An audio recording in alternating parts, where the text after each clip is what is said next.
Here we All go. right, there we go. Yeah, if you can hear that, like, ding, that's all the people joining. Good. Sorry for making wait. Okay, we can start now. We can start answering the questions. Let me pass on. Yeah, we can start now. Okay, what was it like to? Well, first of all, hi everybody. I'm John Swasey, the voice of All for One from My Hero Academia. And what was it like to work with the other VAs? First question, and a very good question. You may or may not know, in the process of recording anime in particular, which is dubbing it from Japanese into English or other languages, but of course it starts in Japanese, so we are dubbing it. In the dubbing world, we only work one actor at a time. So in what's called prelay, we would record actors. You'd get a big group of actors, like a table read, and you could record everybody, and then people could react off each other and play off each other, and you could have that. But in dubbing, because we're locked in to the lip flaps that already exist and the animation that already exists, we only do one actor at a time. So the engineer isn't trying to wrangle multiple voice tracks and try to sync them up. It's hard enough to do one at a time. If you tried to do multiples, it would just be impossible. It'd be a big waste of time because there'd be a lot of sitting around for the actors doing nothing. So I don't really get to work with the other voice actors per se. Really, the only time we ever see them is out in the lobby of the studio or mainly at conventions. And we do panels together and stuff like that. But they're all great, great folks. And I mean, Eric Vale's a dear friend, and a lot of the folks that are play in the show are good friends, and I've known them for years and years and years. Some of the actors I've never met, but a lot of them I have. So it just really depends. But they're all very, very talented, and I'm very honored to be counted among them, if you will. Chris Sabat, of course. But actually, funny enough, I've only met Justin Briner, who plays Deku. I've only met him once. But some of the other actors, Chris Sabat, Eric Vale, David Matranga, it's a plethora of them I've met and have gotten to work with many times on various projects and such. So anyway, they're all a lot of fun. Great people. Great people. Good question.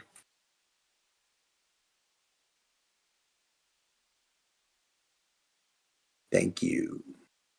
Pancakes. Pancakes or waffles? Pancakes, 100%. Pancakes and spicy link sausage. A lot of butter and good maple syrup. That's it.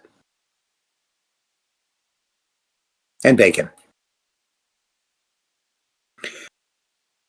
Thoughts on the writing for All for One? How evil do you think he is, and how much do you like? You know what? That's a really several questions, obviously, but it's a really good. I love playing All for One. I play a lot of bad guys. I play a lot of dads and a lot of bad guys. Sometimes they're the same guy. Gendo from Evangelion, Hohenheim from Full Metal, and I think even All for One is a father figure anyway. The relationship between All for One and Shigaraki to me is very similar to the relationship between the Emperor and Darth Vader in Star Wars. And so it's kind of a father figure, whether or not he's actually the father, whether or not he's actually Deku's father, all these theories out on the internet. But some of the writing has been really, really tremendous. I remember, I think it was season 5 towards the end. And I just remember recording some of the stuff, and it literally just took my breath away. I was physically and emotionally moved and shaken by some of the stuff that was going on. And it was when he was bringing on Shigaraki, kind of and saying, it's okay to murder your family. That's fine. You did what you had to do. And finally you are mine. You are the new me. And just some of those words, I was like, whoa, that's some heavy stuff. So I really, really like him, and I really do love playing the bad guys. You know, it's funny. At the end of the day, everybody wants the good guy, but I love playing the bad guy, and I will always play the bad guy. Any chance I'm given, I will always take the bad guy over the good guy. I only wish that just once the bad guy would win, because that's kind of how real life is sometimes. It's not always the good guy. Good doesn't always triumph. Another interesting caveat, I think, about good guys versus bad guys. And Eric Vale and I had a lengthy discussion and a panel about this, but you know, I don't think characters like All for One think that what they're doing is inherently bad. They certainly don't care that it's bad. It doesn't. They don't have this conscious like, I'm doing something really evil, but I got to do it. You know, it's like, no, I'm going to do what I want to do, and I don't really care about the circumstances or the consequences or the fallout or anything like that. I don't care. It doesn't matter, because what I want is what I want, and that's what I'm going to get, no matter what it takes. Which is really interesting, because, you know, All for One is so maniacal and so powerful that he has contingency plans for contingency plans for contingency plans. Yeah, so I love All for One, and love playing that character, and I'm very excited. I worked on a trailer today for Vigilantes, My Hero Academia Vigilantes.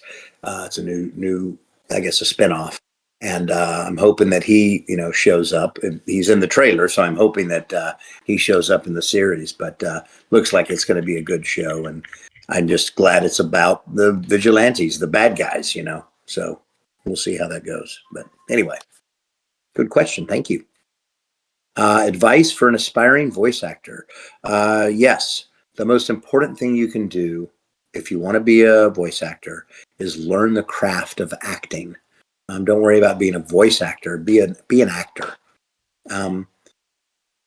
Whether you're, pardon me, whether you're on the stage, in front of a microphone, behind the camera, or in front of the camera, you know, anywhere, you learn the craft of acting. And be yourself. Learn to be yourself. Be comfortable in your own skin. Improv classes are great. Acting classes, I just can't recommend that enough. Everyone kind of wants to go, well, I just want to be a voice actor, and they want to just get in the booth, and you've listened to shows or you've watched shows and you've mimicked characters, and you go, I can do this, and you probably can. Voice acting and acting in general is very akin to playing the guitar. If you see here, in fact, hang on one second, I'm going to do something real quick.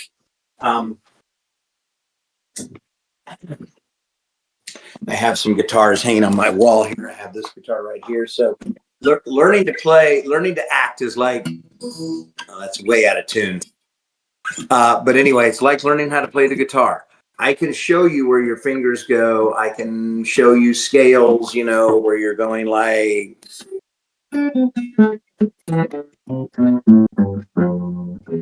stuff like that. But I can't make your fingers do it. Only you can. So learning the craft of acting is like it's just learning a skill, like playing the guitar, playing the piano. But it takes a lot of practice. You can't just go buy an expensive guitar and then expect to know how to play it. You've got to take the time to learn how to play it. And that's exactly what you have to do as an actor. You have to learn how to play your instrument, which is you. And of course, with voice acting in particular, your instrument is just your voice.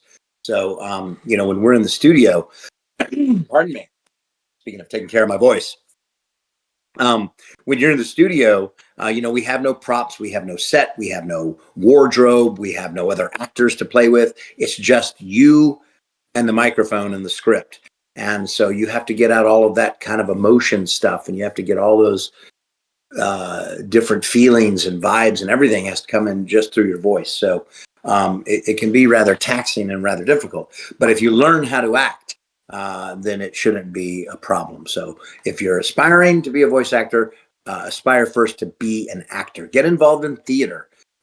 Get involved with local things wherever you are.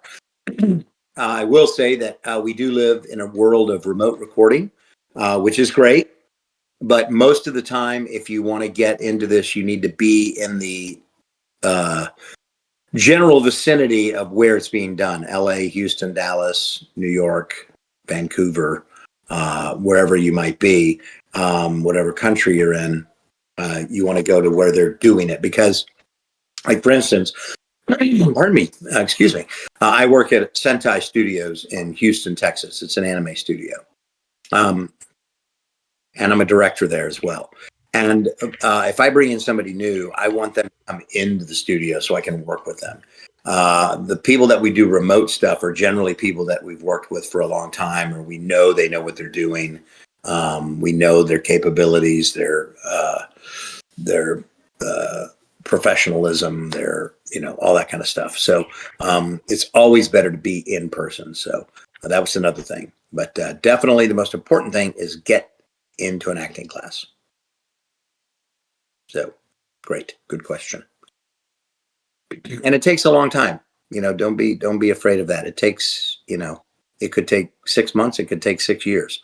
I don't know. There's no magic formula. It's not like going to medical school and going to medical school for 4 years and then 2 years of residency and then, whatever. And then boom, I'm a doctor. It's like, this is an art. It could take you 10 minutes to learn. It just depends. You might already be proficient. But just it has to be something that you really want to do. And you're not afraid of how long it will take, because that's not an issue. It's something you're just going to do now for the rest of your life. And that's, don't look for an ORI or an ROI, excuse me. Return on investment. That doesn't exist. Do you have any stories about memorable recording sessions or character auditions? Yeah, I'll tell you my very first audition for anime. It was 1997. I was living in Houston, Texas, where I still live, and I was being an actor. Had a very successful career doing film and television. And about 1995, and I started in 1987. I graduated from college in 87. So for 10 years, I was doing film and television and commercials. And about 1995, I really started to put my eggs in the voiceover basket. Wasn't doing anime, didn't even know anime existed at that time. But I was doing commercials and industrial narrations and training videos and anything where I could use my voice. And I got quite proficient at it and quite good and quite successful. I was very, very fortunate, but I really worked hard at marketing myself and taking classes and seminars and networking and doing all the things. And I really built up a nice little career. And then in 1997, somebody says, well, you ought to try anime. And I was like, what's anime? And they're like, well, it's Japanese animation and we dub it. And I was like, okay, well, guess I could try that. And so I went to the studio in Houston called ADV Films, which is now Sentai. And I was a small little studio, and I walked in, and they were very nice and everything. But I had kind of an attitude because I'd been making a living as an actor, and I was doing very, very well in Houston. And I was kind of like, you all do know, you know who I am. I mean, surely you know who I am. It's not a huge market. I'm pretty big in it, and very stupidly cocky and this kind of thing. And I went in, and they gave me my script. Back then, it was on paper. You had a paper script. Now everything's on a screen, a monitor.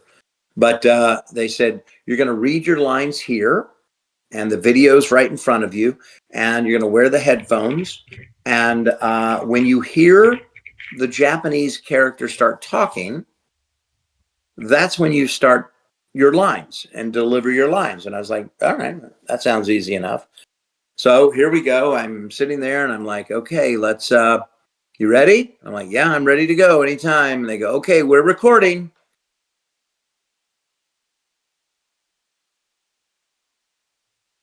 They're like, John? I was like, yeah, what's up? You need to hear when, you need to start recording. I was like, oh, okay. Well, this went on like 3 or 4 takes. I just didn't get it. I didn't get the system. And they were like, well, thanks for coming in. It was a horrible audition. And I left with my tail between my legs, and I sat in my car for about 5-10 minutes. And then I said, I can do better. And I walked in and asked them very kindly, I don't mind waiting for as long as you want, but I'd love to give it another shot. I know we can do it. And so I waited till the end of the day, and they let me go in again. And I said, I got it. And they said, they as soon as I heard the Japanese, I was like, oh, they're going, let's go. And I started doing all these crazy voices and all this stuff. And they're like, whoa, that was great. Can you come in next Tuesday? And I said, sure. And I got my first job with ADV Films in a show called Golden Boy in 1997. And never looked back, and the rest is history. But yeah, my very first audition, I was a complete flop. Great question. Thank you. Basic question, but who's been your favorite character? Do you voice acting The Undertaker? Picking a favorite is very difficult to do because in my case, and in a lot of actors' cases, but in my case in particular, I do a lot of different roles. I'm more of a character actor than I am a leading man, and so I get to do a lot of different things, like All for One, or Crocodile, or Lord Death, or The Undertaker. And but Undertaker is definitely one of my favorites. I love The Undertaker. I'm really hoping we just did the school arc last year, and I'm really hoping they bring it back because there's a whole lot of Black Butler left. And if you've read the manga, you know that the Undertaker ends up being the big bad of the whole show. So I'm fingers crossed, down on my knees to pray that they bring it back and we get to finish out the show because it's a wonderful show. I love it. But definitely Black Butler is one of my favorites. But like I said, I love doing All for One. I love doing Crocodile. I love doing Lord Death. And those are, I've had the privilege and the honor and the pure luck of getting to play some pretty iconic roles. And I feel very blessed in that. And I'd love to see them bring some of those back. So, but what I will say, this also one of my favorite roles to do. It's not necessarily just the voice, but it was the role. Is a movie I did called The Boy and the Beast. It's a movie by Mamoru Hosoda. It came out about 6-7 years ago, and it's a wonderful, wonderful movie. If you get a chance to check it out, I play the Beast, Kumatetsu, and it's just a beautiful movie. So if you get a chance, check it out. The Boy and the Beast. I think it's on Amazon. So definitely on Crunchyroll. So, apart from your character, who is your favorite character in the show? Wow. Well, I'd have to go with Shigaraki. That's maybe seemed like kind of a lame, easy go-to answer, but I love Eric Vale. I love his acting, and I love that character because he's such a just lost soul. And it just reminds me, and it kind of scares me a little bit that, when somebody's that lost, how manipulative or how easy it is to manipulate someone like that. And, because they're just searching for a place to be. And it's sad, but he's definitely one of my favorites on that. So, yeah, I'd have to go with Shigaraki. If there was one thing you could change about All for One, what would it be?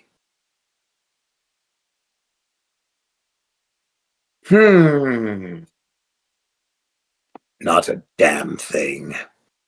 No, I would, I don't know if I'd change anything about him. I mean, he's pretty doggone perfect as a villain.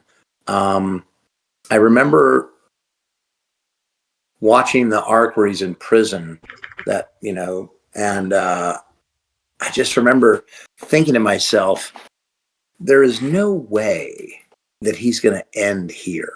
This can't be his final stand, strapped to that chair and not able to move even an eyelid or whatever, and yet still managing to control everything from where he is.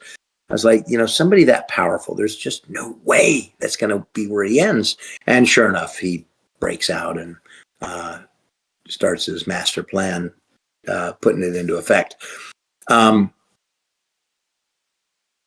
I don't think I would change anything. I think they've done a fantastic job. Have I ever been recognized in public? And if so, what happened? Yes.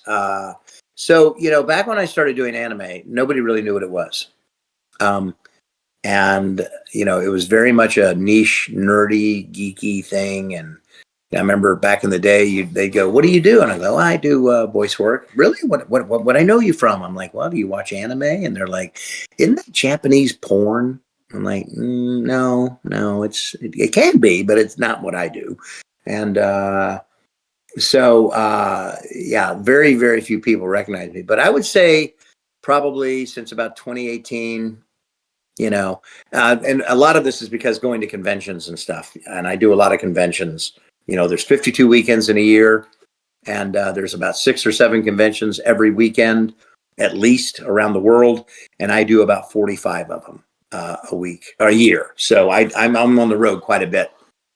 But one time I was at a convention with my daughter, Olivia, who's also an actor. And we were in Chicago at the airport, and I'm checking in at the United desk, and I hand the guy my license. And he also, I think, saw a lanyard I was wearing, which was the badge for the convention. But he looks at my license and he goes, Are you John Swasey, the voice actor? And I said, "Yeah." And he's like, "Oh my God." And he starts freaking out. Of course, none of the people around know what he's doing, And anyway, that was kind of fun. And every now and then my wife will play we'll be out to dinner. And one time we were at a store buying some stuff, and we're checking out, and my wife notices that the guy checking us out has a anime pin or something like that. And she goes, "Oh, you're a fan of anime?" And he goes, "Oh yeah, I love anime." And she goes, "What's your favorite show?" And he goes, "One Piece." She goes, "Oh." And she turns to me and goes, "Honey, who do you voice in One Piece again?" And this kid's eyes light up, and he's like, "What?"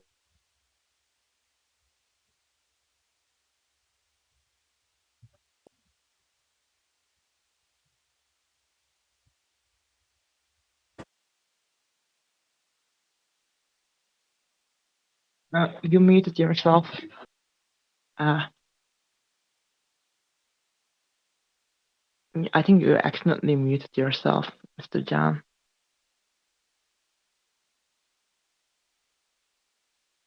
There should be like a little microphone at the bottom bar. Yeah.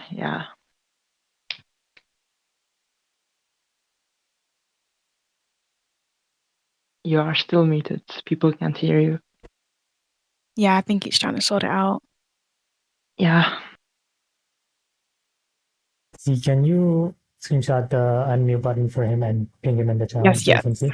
Please, Yeah. Send him a screenshot.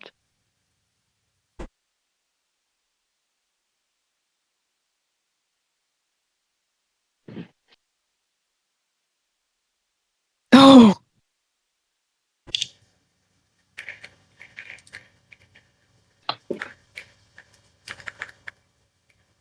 There we are. Hello? Okay, here we go. there we go. Okay. Okay. Yeah. Hold Somebody on, run it tried. again. Yeah. Okay. I'll send the next question. Anyway, yeah. So, but people do recognize this now, and it's a lot of fun. I mean, it's just it really is. But anyway, this kid in the store ended up giving us a 20% discount.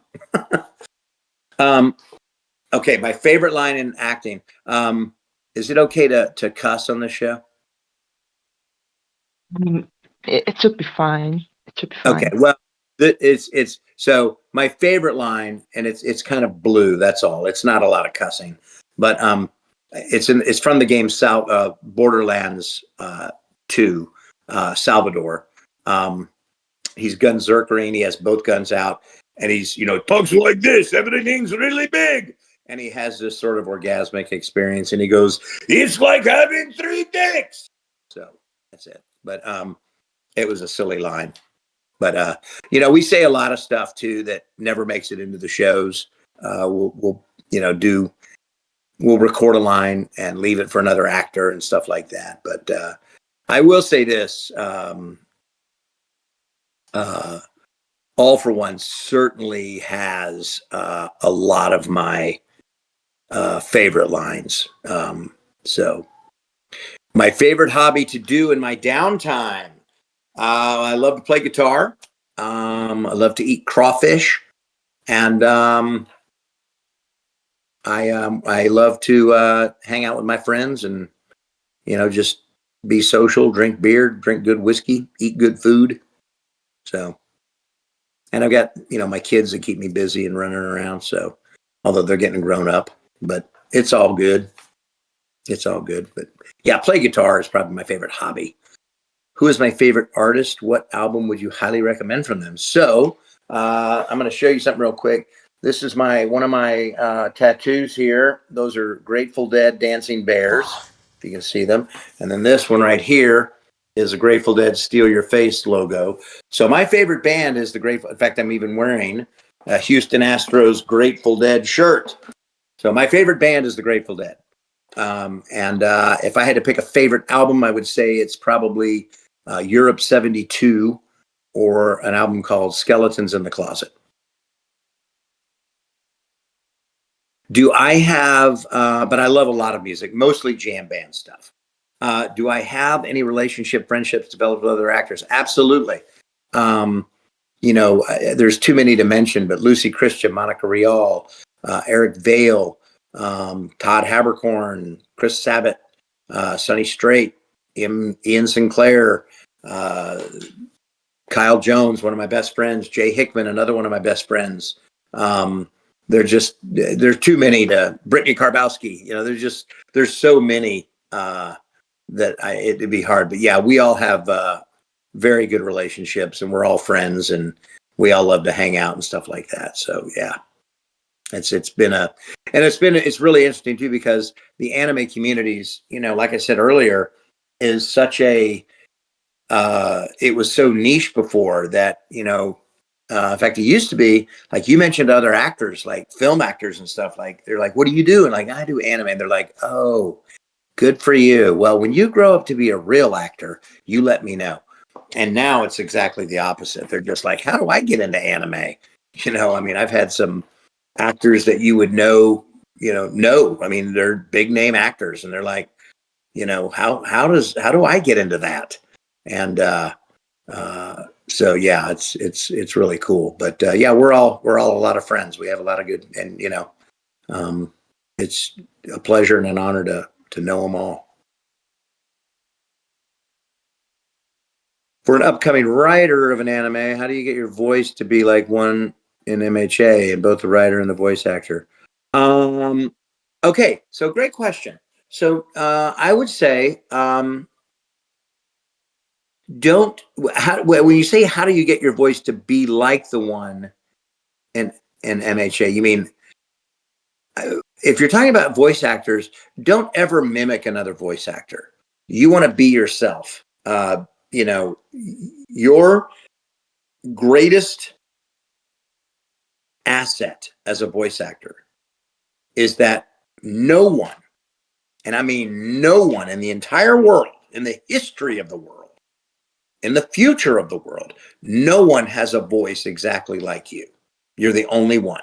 So that's a strength. Use it. Don't worry about trying to sound like somebody else or mimic somebody else.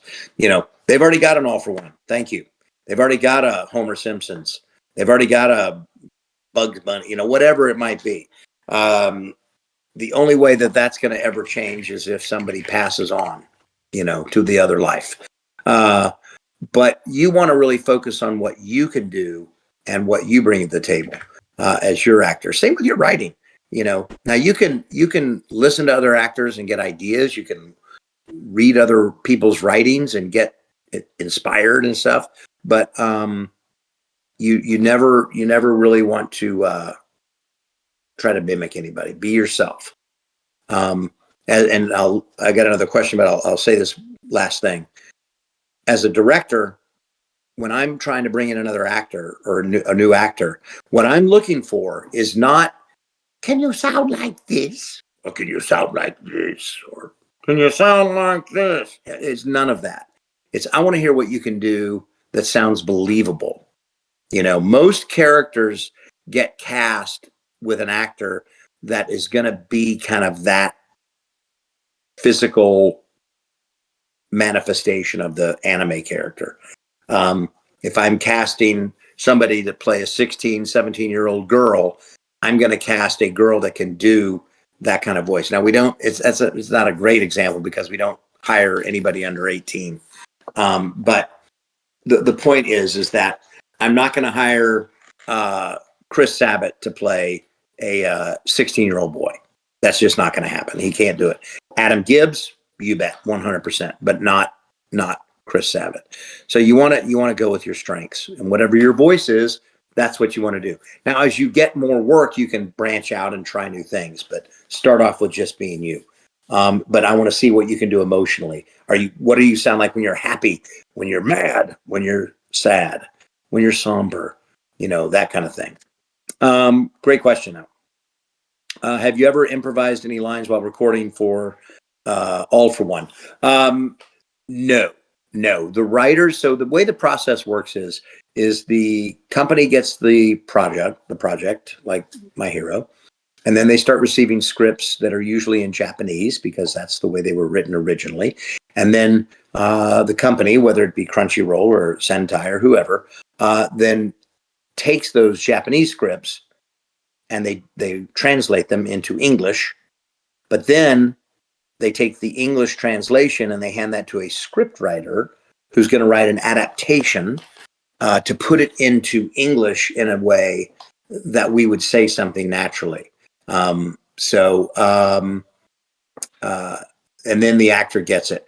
Ideally, the writer has written it to fit the flap. So you don't want to improvise. Now, there are times when something doesn't fit right. And I may go, hey, I have an idea. Can we try this? Or there's a funky lip flap, that you want to try to massage something into.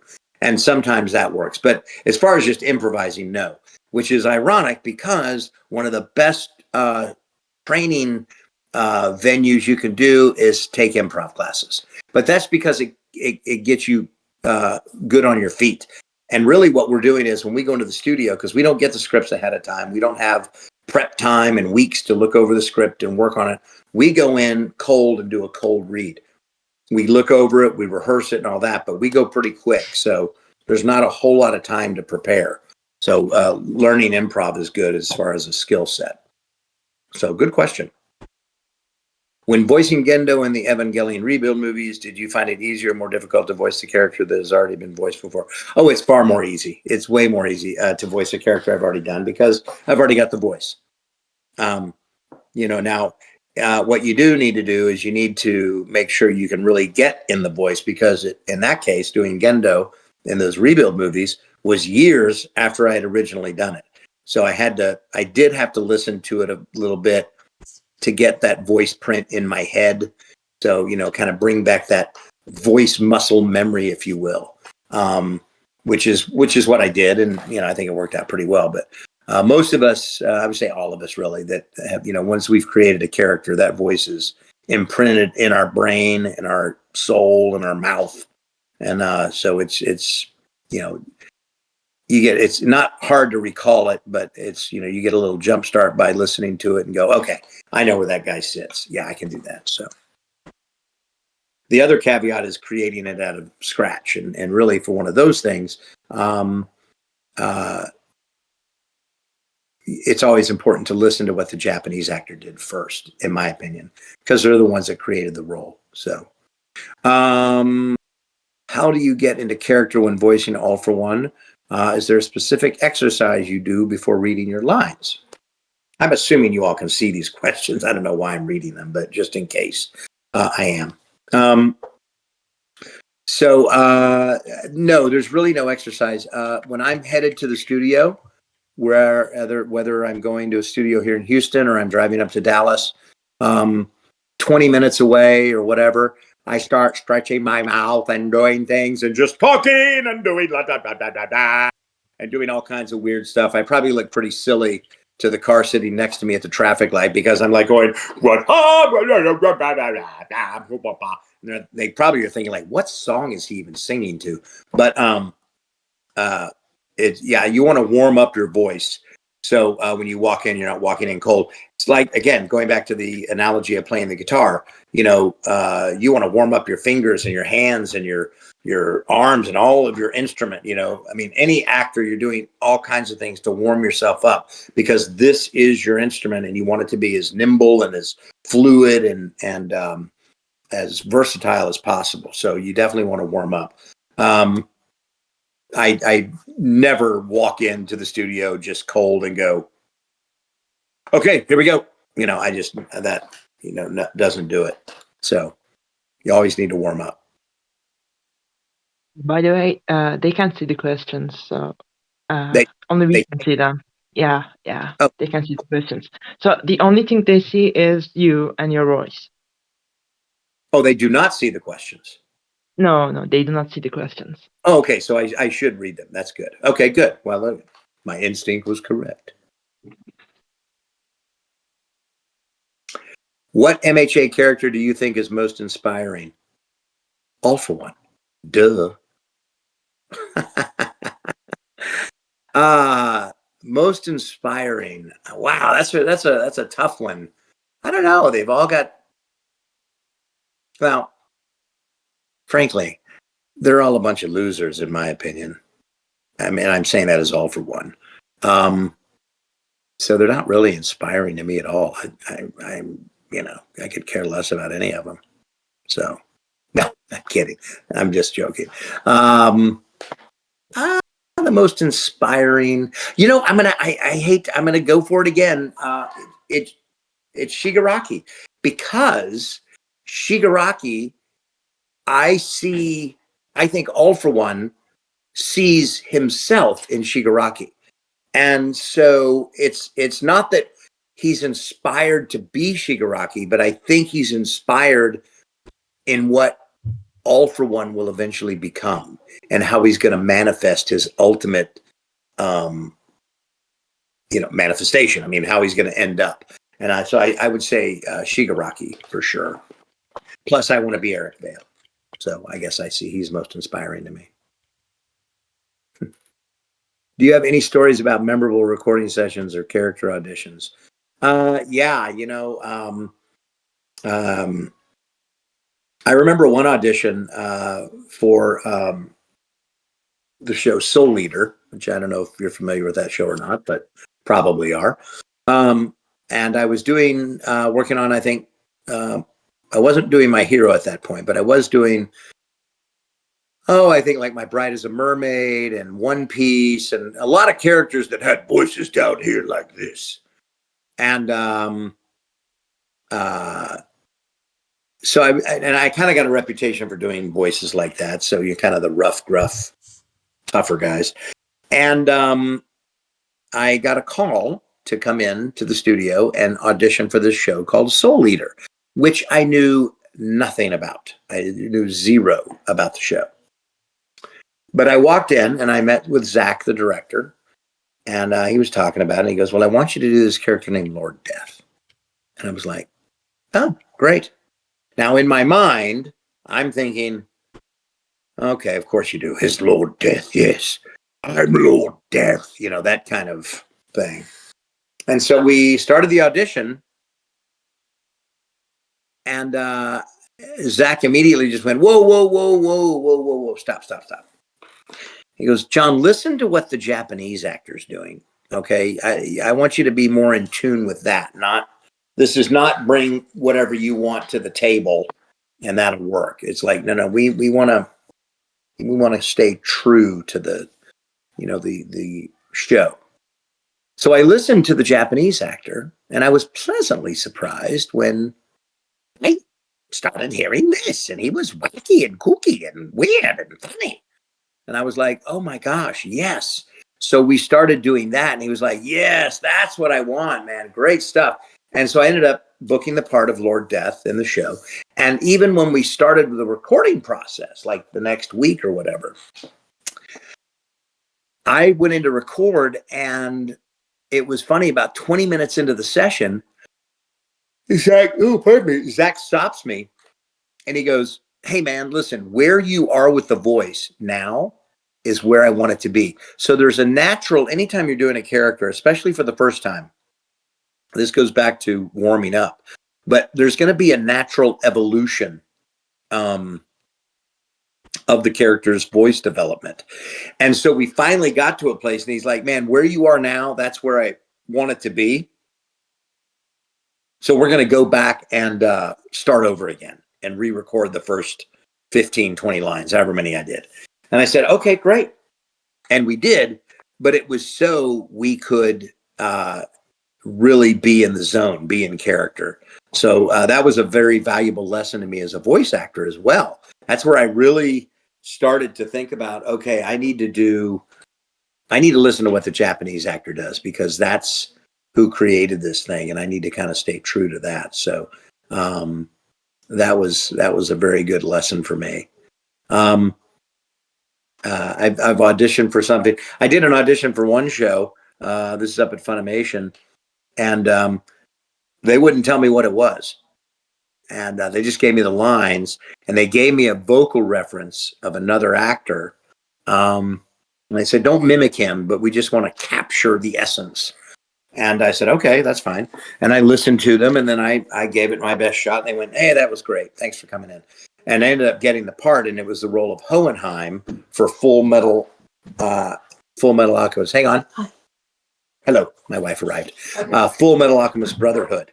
And so that was really cool. I didn't really know what I was doing, but I got it and all that.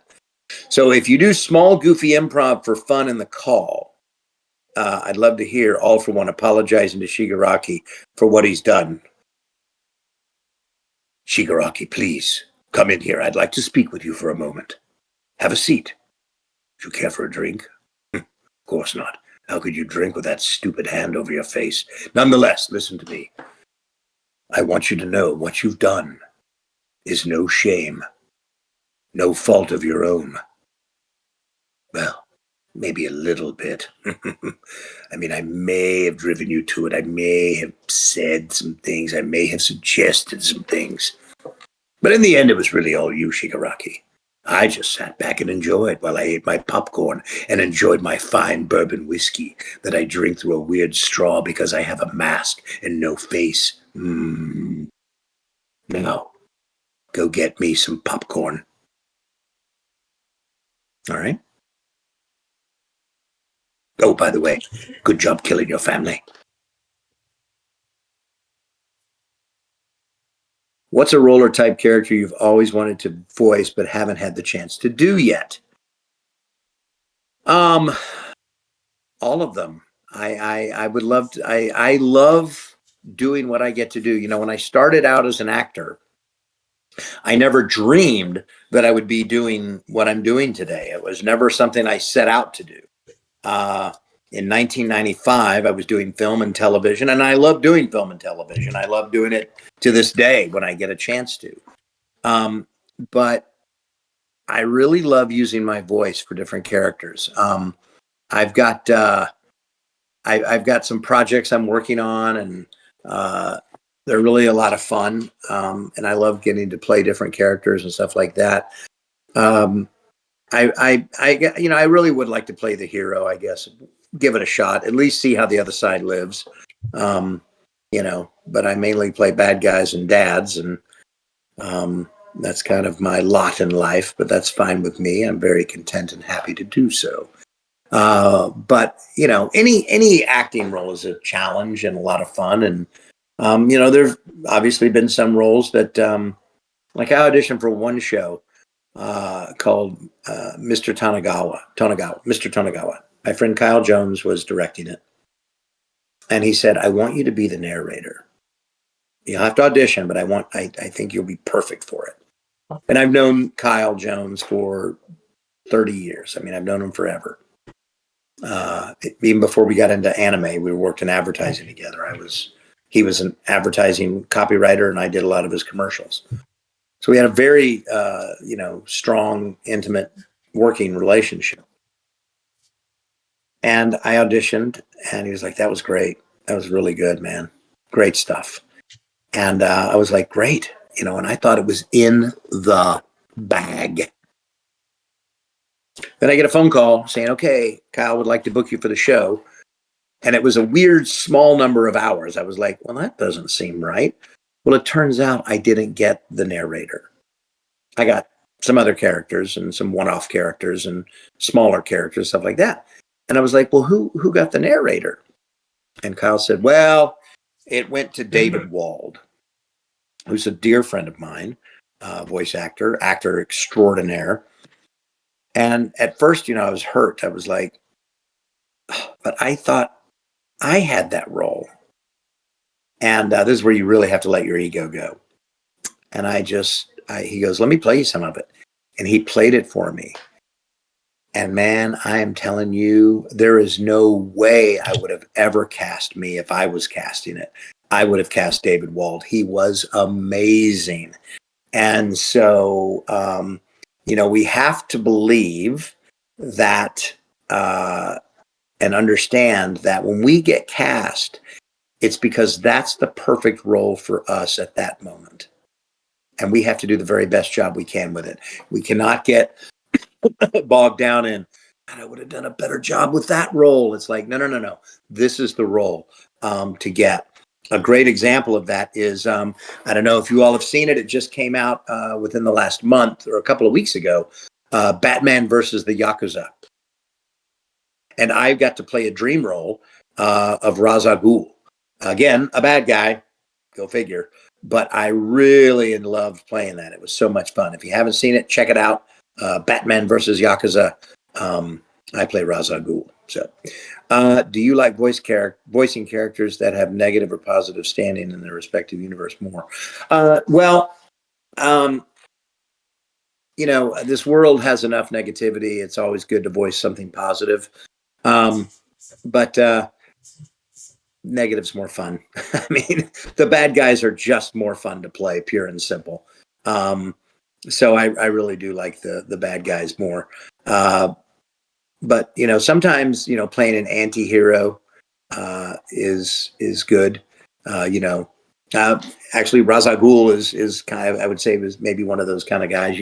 He is a bad guy, but he's got an admiration for Batman, and even All for One. He's a bad guy, super bad guy, really, really, really bad guy.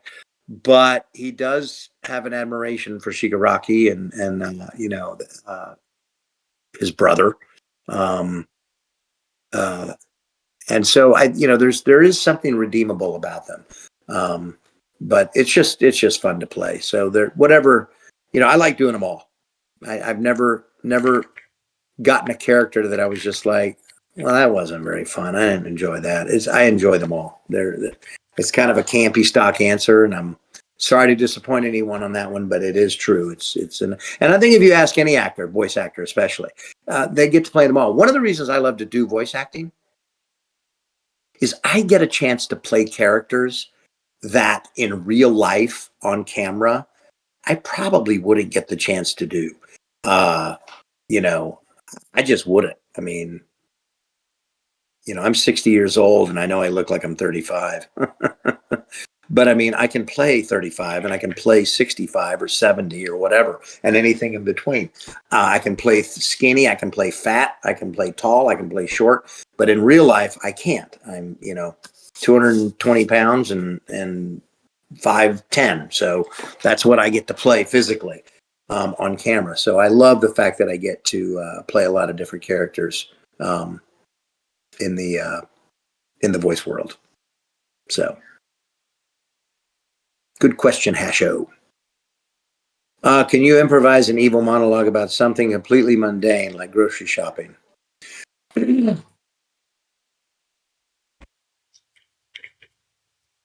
The other day, I was forced to go to the grocery store where I went willingly against my will.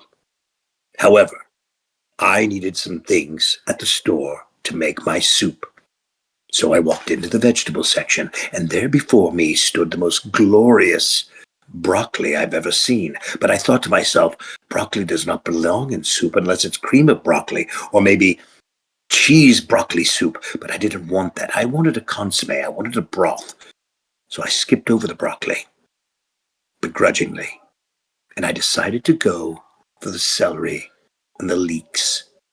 It was there that I found what I was looking for, an onion and garlic. Oh, the garlic was so fresh. It melted in my mouth.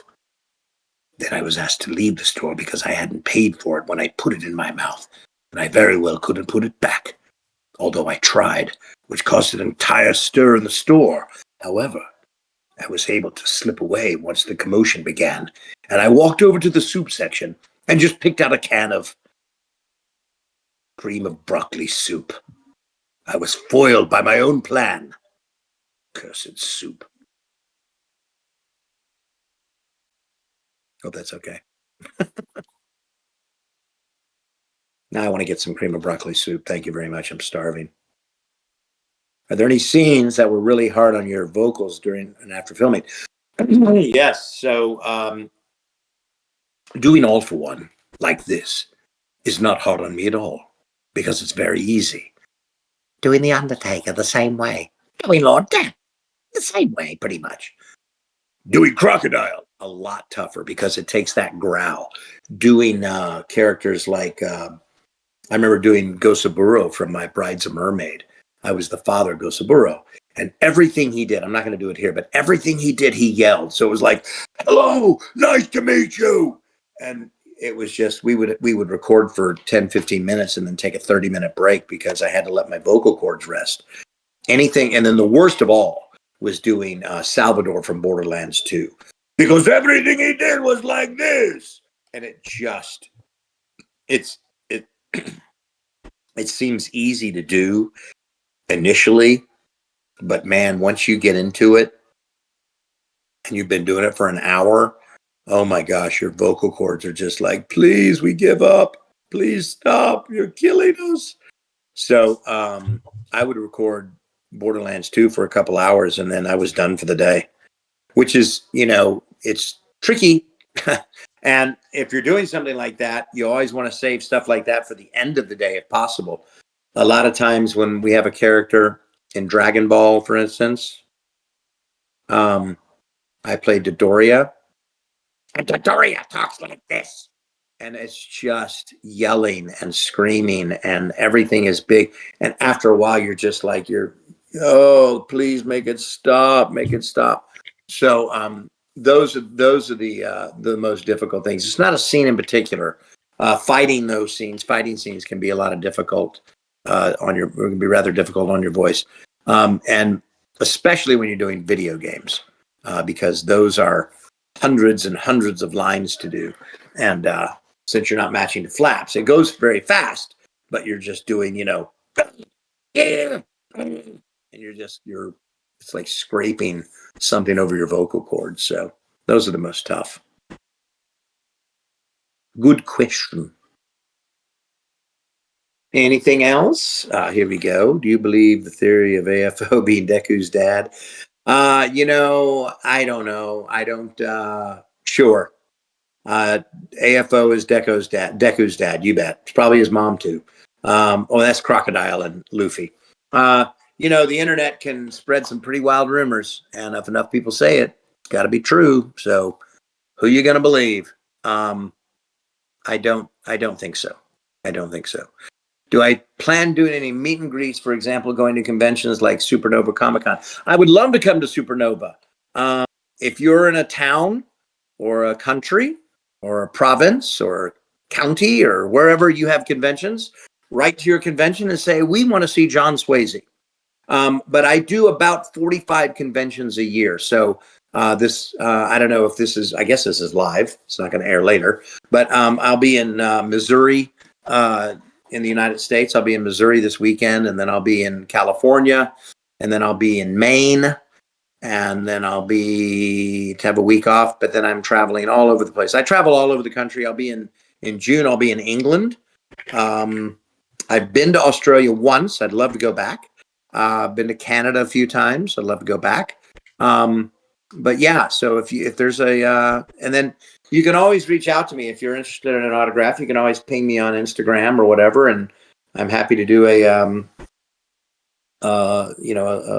or I have what's the other one called? Cameo. I can do a Cameo thing for you.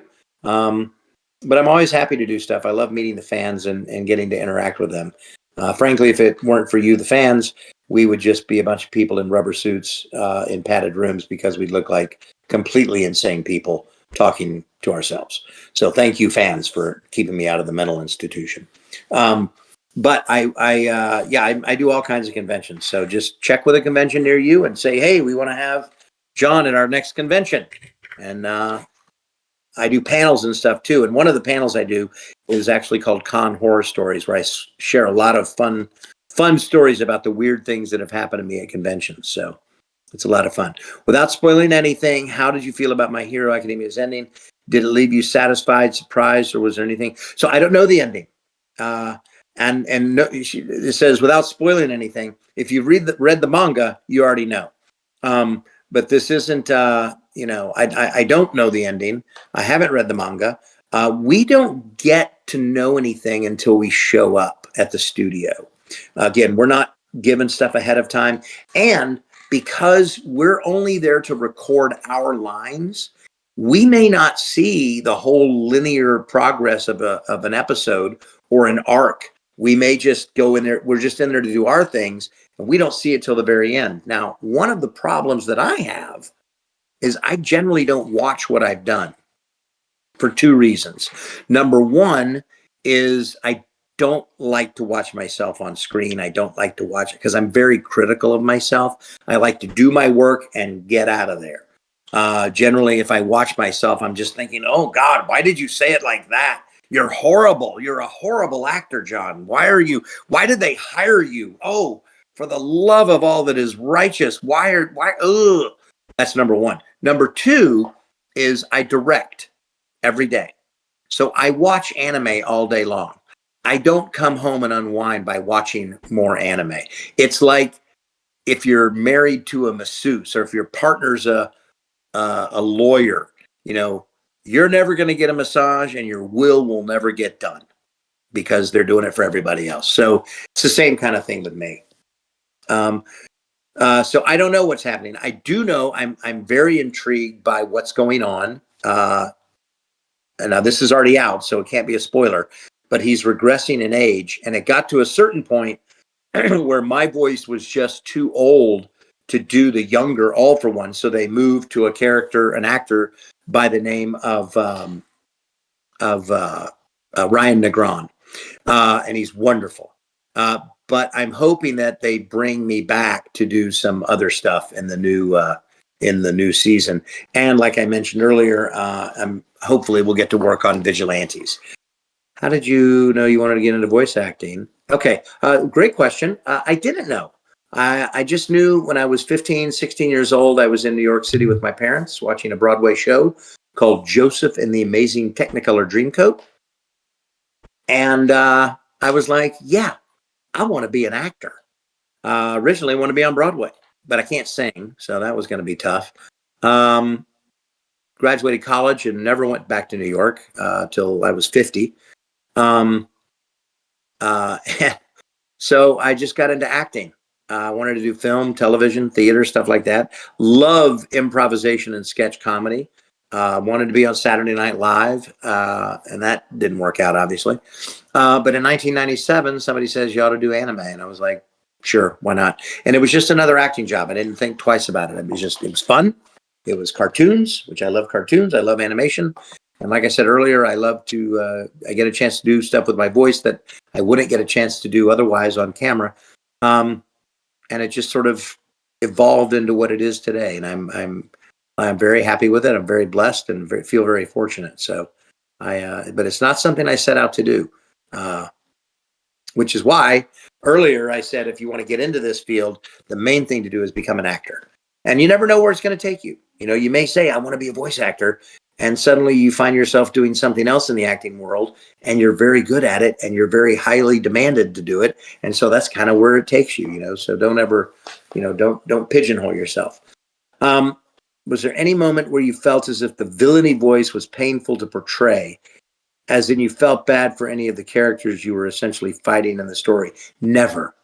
I've never felt bad for another character. First of all, it's just a story. It's no big deal.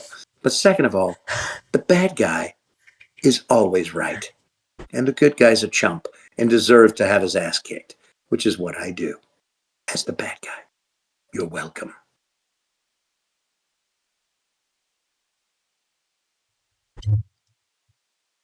Next. Okay, so I think we're done on time now. That was the last question. Thank you so much great. for joining. Yeah.